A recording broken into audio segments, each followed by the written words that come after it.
Hello friends, आज हम लाए हैं आपके लिए एक्सरसाइज 4.2 का सॉल्यूशन। एक्सरसाइज 4 में आपको क्वाड्रेटिक इक्वेशन के बारे में पढ़ना है। क्वाड्रेटिक इक्वेशन का मूल रूप x square plus B x plus c equal to 0। इसमें इसका मूल मतलब कि रूट्स मतलब कि शून्यक मतलब कि एक्स का वैल्यू फाइंड करना है। तो इसके लिए कुछ विधियाँ होती हैं। इससे पहले फैक्टराइजेशन विधि, गुणनखंड विधि। यह गुणनखंड विधि आपने एक्सरसाइज 2 पॉलिनोमियल चैप्टर में पढ़ लिया होगा।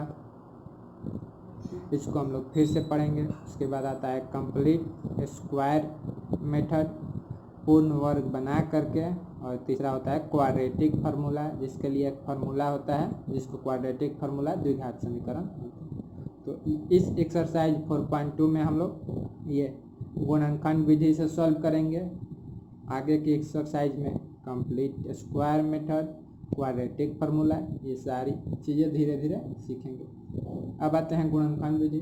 तो गुणनखंड विधि में आपको पहले ही पॉलिनोमियल के चैप्टर में बताया गया कैसे तोड़ना है। तो ये A X square plus B x plus C वाले इक्वेशन में ए और सी का मल्टीप्लाई करेंगे और इस बी वाले टर्म को ऐसे दो टर्म में तोड़ेंगे कि जोड़ने या घटाने पर ये बी आए और गुना करने पर ए और सी के गुना के बराबर में।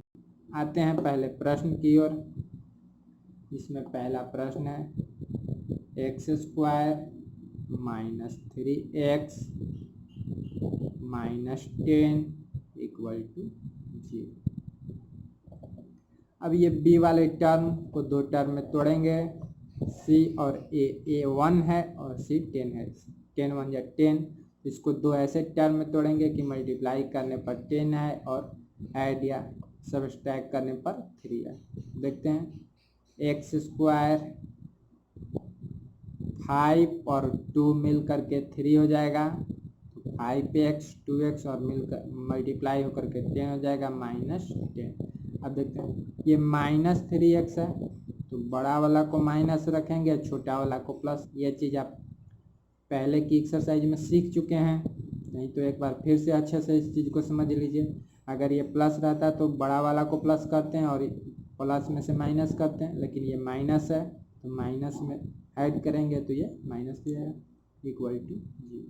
अब इन दो टर्मों को एक साथ और इन दो टर्मों को एक साथ करते हैं। यहाँ से x कॉमन लिए तो यहाँ पर एक x बच गया, माइनस यहाँ से x कॉमन आ गया 5 बच गया, प्लस 2 तो यहाँ से x कॉमन आ गया, माइनस यहाँ पर 5 आ गया, 5 2 या 10 होता है इक्वल टू। अब इन दो टर्मों को एक बार लिखते हैं x minus 5 into x plus 2।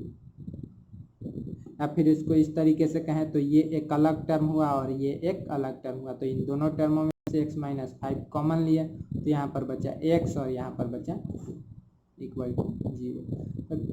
दो नंबर का प्रोडक्ट तभी 0 होता है जब दोनों नंबर में से कोई भी एक 0 होता है। नहीं तो दोनों नंबर अगर कोई नेचुरल नंबर है तो 0 नहीं हो सकता है दोनों में से। तो एक बार लेट कर लेते हैं कि ये 0 होगा और एक बार लेट करेंगे ये 0 होगा। इस तरीके से दोनों मल्टीप्लाई करके 0 होगा। तो x minus 5 equal to 0, x equal to ये माइनस 5 है, इधर आएगा प्लस 5, 0 में ऐड करेंगे तो ये 5 ही रहेगा। इसी तरीके से x plus 2 equal to 0, x equal to ये प्लस 2 है, इधर आएगा माइनस 2, 0 में से 2 घटाएंगे तो 2 माइनस में। तो इस तरीके से आपका x का वैल्यू फाइंड हो गया। एक x के वैल्यू को अल्फा लेट करते हैं, दूसरे x के वैल्यू को बीटा लेट करते हैं। इस तरीके से गुणनखंड विधि से हमने बनाना सीखा। अब आते हैं अगली प्रश्न की ओर। तो आते हैं हम लोग प्रश्न 3 पर। दूसरा प्रश्न पहले प्रश्न की तरह ही बहुत ही इजी है, उसको आप प्रयास कीजिएगा खुद से बनाने के लिए। अब आते हैं हम लोग दूसरे। देखिए ये c और ये a दोनों का मल्टीप्लाई, तो 5 और √2 का मल्टीप्लाई √4 होगा। √4 का वैल्यू 2 होता है तो 5 2 का मल्टीप्लाई 10 हो गया। अब 7 को ऐसे दो टर्म में तोड़ना है कि ऐड करने पर 7 आए और मल्टीप्लाई करने पर 10 आए। तो ये आया √2x x² plus 5x plus 2x 5 2 add करेंगे 7 और मल्टीप्लाई करेंगे 10 प्लस 5√2 इक्वल टू 0। अब इन दो टर्मों को सॉल्व करते हैं, फिर इन दो टर्मों को सॉल्व करते हैं। देखिए यहाँ पर x है और तो कोई डिजिट है नहीं तो x कॉमन लिए, यहाँ पर एक √2 बचा और प्लस x बचा, √2x में x से मल्टीप्लाई होगा तो √2x² होगा। इसी तरीके से प्लस यहाँ से x कॉमन आ गया तो 5 बचा। अब यहाँ पर कॉमन लेते हैं, देखते हैं यहाँ पर 2 है और यहाँ पर √2 है, तो 2 को 2 बार √2 इस तरीके से लिख सकते हैं, 2 इक्वल टू √4 का वैल्यू 2 होता है, √4 को √2 इंटू √2 इस तरीके से भी लिखते हैं। तो देखते हैं यहाँ पर 2 है तो यहाँ पर 2 बार √2 है, तो मतलब कि 1 बार √2 हम कॉमन ले सकते हैं। 1 बार √2 कॉमन लिया तो यहाँ पर बचा 1 बार √2 बच गया, x बच गया, प्लस यहाँ से 1 बार √2 कॉमन आ गया तो यहाँ पर केवल 5 बचा इक्वल टू 0। अब ये एक टर्म में से √2x प्लस 5 कॉमन आ गया तो यहाँ पर x बचा और यहाँ पर √2 बचा इक्वल टू 0। अब एक बार इसको 0 लेट करेंगे, एक बार इसको 0 लेट करेंगे तो आया √2x प्लस 5 इक्वल टू 0। अब यह √2x इक्वल टू ये प्लस 5 है, इधर आएगा -5, 0 में से -5 करेंगे तो -5, ये √2 मल्टीप्लाई में है x के साथ तो इधर आएगा डिवाइड में, x इक्वल टू -5/√2। इस तरीके से आपका x का एक वैल्यू ये आ गया अल्फा। अब एक बार x plus √2 equal to 0, x equal to plus √2 है, इधर आएगा -√2 तो 0 में से कोई भी नंबर घटाएंगे वही बच जाएगा माइनस में, तो एक x का वैल्यू आपका ये फाइंड होगा। इस तरीके से दोनों x का वैल्यू फाइंड होगा। अब आते हैं अगली प्रश्न पर, प्रश्न 4 जिसमें दिया है 2x² minus x plus 1/8 equal to 0। अब देखते हैं ये फ्रैक्शन में है, इधर कोई फ्रैक्शन में है ही नहीं तो इसके नीचे 1 है, इसके नीचे भी 1 है, तो एलसीएम ले लेते हैं। 1 और 8 का एलसीएम 8, 1 से 8 में डिवाइड करेंगे 8 टाइम्स में और 8 से 2 में मल्टीप्लाई कर देंगे, 16x² minus 8x plus 1 equal to 0। अब आते हैं 16x² माइनस 8x प्लस 1 और ये 8 इधर डिवाइड में है, इधर आएगा मल्टीप्लाई में, और 0 के साथ कोई भी नंबर मल्टीप्लाई हो तो 0 ही होता है। अब आते हैं c और a का मल्टीप्लाई 16 1 जा 16, 16 ही हुआ।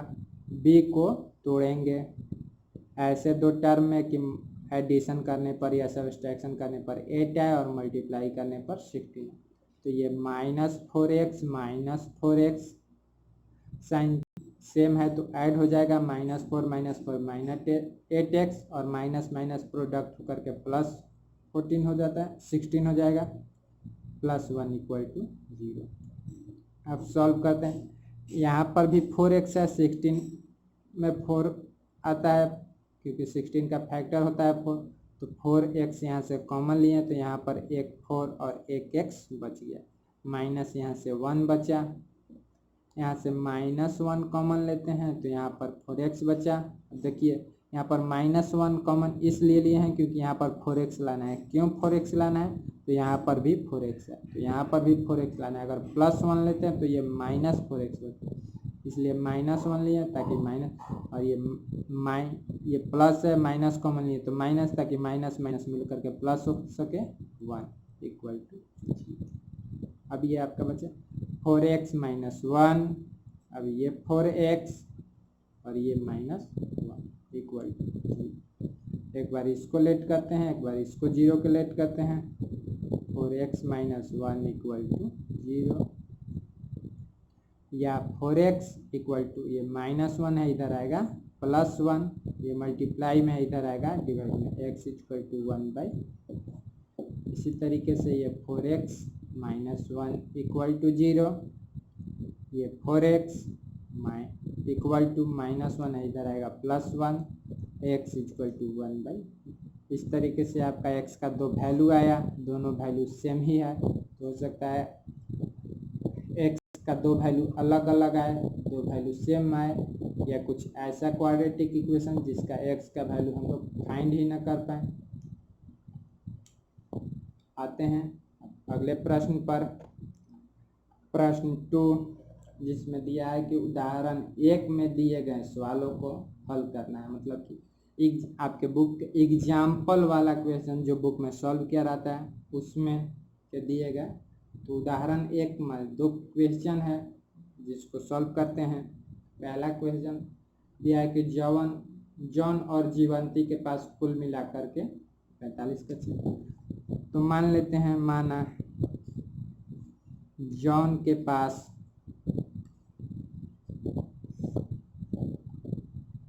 x कंचे हैं, इसलिए जीवंती के पास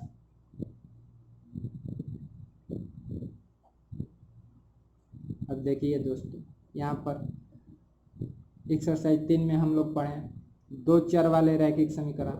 तो अगर ये 2 चर वाला रैखिक समीकरण रहता तो यहाँ पर y लेट करते, लेकिन ये क्वाड्रेटिक इक्वेशन है तो यहाँ पर केवल और केवल एक चर रहता है, तो यहाँ पर y मानने की गलती कभी ना करें।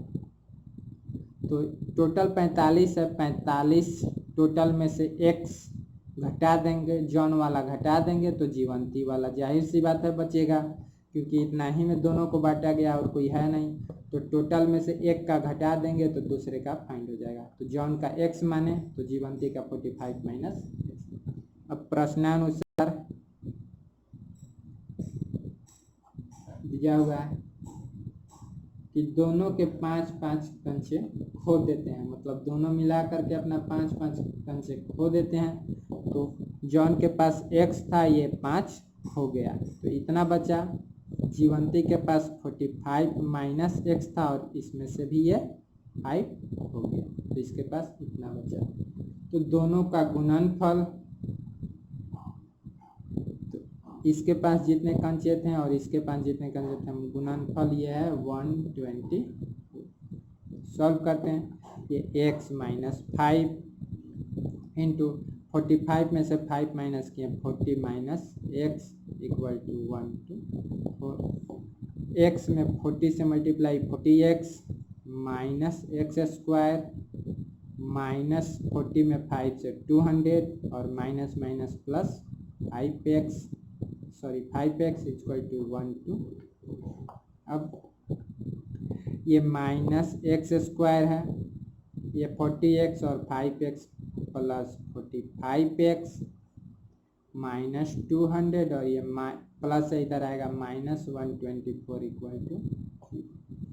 अब minus x square plus 45x दोनों माइनस में है तो ऐड हो जाएगा 324 इक्वल टू।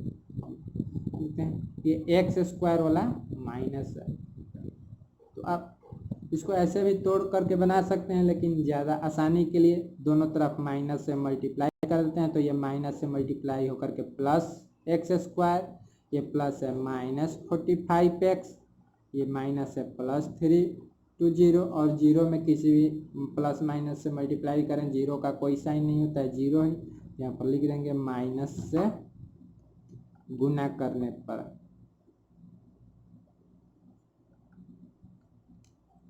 अब आते हैं 45 को ऐसे दो टर्म में तोड़ते हैं कि 324 मल्टीप्लाई करने पर और ऐड करने पर 45 है। तो ये आया x square minus 45x plus 324 equal to 0। अब 45 को तोड़ते हैं, एक्स स्क्वायर 45 को माइनस 9x और माइनस 36x दो टर्म में तोड़ देते हैं, प्लस 324 इक्वल टू 0। देखिए दोस्तों, छोटा डिजिट तो हम मन से ही कैलकुलेट करके तोड़ सकते हैं। अगर बड़ा डिजिट को तोड़ना हो कि कैसे तोड़ें दो डिजिट में, तो कुछ नहीं करना है, बस 324 का फैक्टर कर देना है। फैक्टर करना तो आप सभी को लोग आता ही होगा। 2 से 1 टाइम्स में, यहाँ से 120 आया तो 6 और ये फिर 2, फिर 2 से ये 81 टाइम्स में। अब ये 2 से डिवाइड नहीं होगा, 3 से 27 टाइम्स में, 3 से 9 टाइम्स में, फिर 3 से 3 टाइम्स। अब देखिए ये हमारा आया इतना डिजिट, 2 बार 2 है और 4 बार 3। अब इन ही दो नंबरों में से हमको ऐसा कोई समूह ग्रुप बनाना है कि जो मल्टीप्लाई करने पर तो ये 324 आएगा ही, क्योंकि इसका फैक्टर है। अब इनका ऐसा ग्रुप बनाना है कि ऐड करने पर या सब्सट्रैक्ट करने पर 45 है। तो यहाँ से हम लोग देखते हैं कि ये 3 का 2 ग्रुप बना लेते हैं, 3 3 जा 9 और ये बाकी 3 3 जा 9, 2 जा 80, 2 जा 36, ये 2 ग्रुप बने, एक 3 का और एक 3 और 2 का। तो ये दोनों देखते हैं जोड़ या घटाव करके 45 आ जाते हैं, और मल्टीप्लाई करने पर तो इतना आएंगे ही, क्योंकि ये इतना का फैक्टर है। तो इस तरीके से ये 9x और 36x में तोड़ दिए इसको। अब देखते हैं ये माइनस में है तो दोनों को माइनस में रखते हैं। अब यहाँ से हम लोग कॉमन लेंगे, x कॉमन लिए तो x माइनस 9, यहाँ से माइनस 36 कॉमन लिए तो यहाँ से x माइनस 9 इक्वल टू 0। अब ये x minus 9 into x minus 36 equal to 0। अब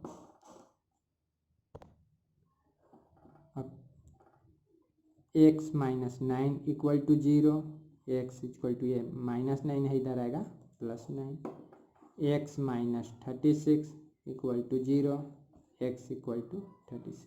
अब देखिए हमारा x का 2 वैल्यू आ गया, 9 और 36। अब इसमें करना क्या है, जॉन के पास कंचे की संख्या। तो अगर जॉन के पास x 9 है तो जीवंती के पास 36 है।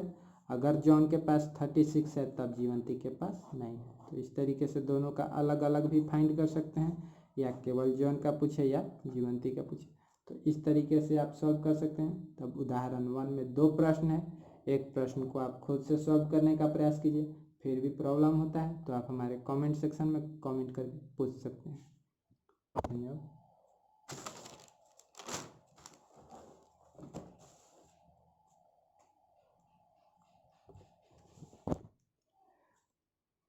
इस वीडियो में इतना ही, बाकी के प्रश्नों का सलूशन आपको अगली वीडियो में मिलेगा।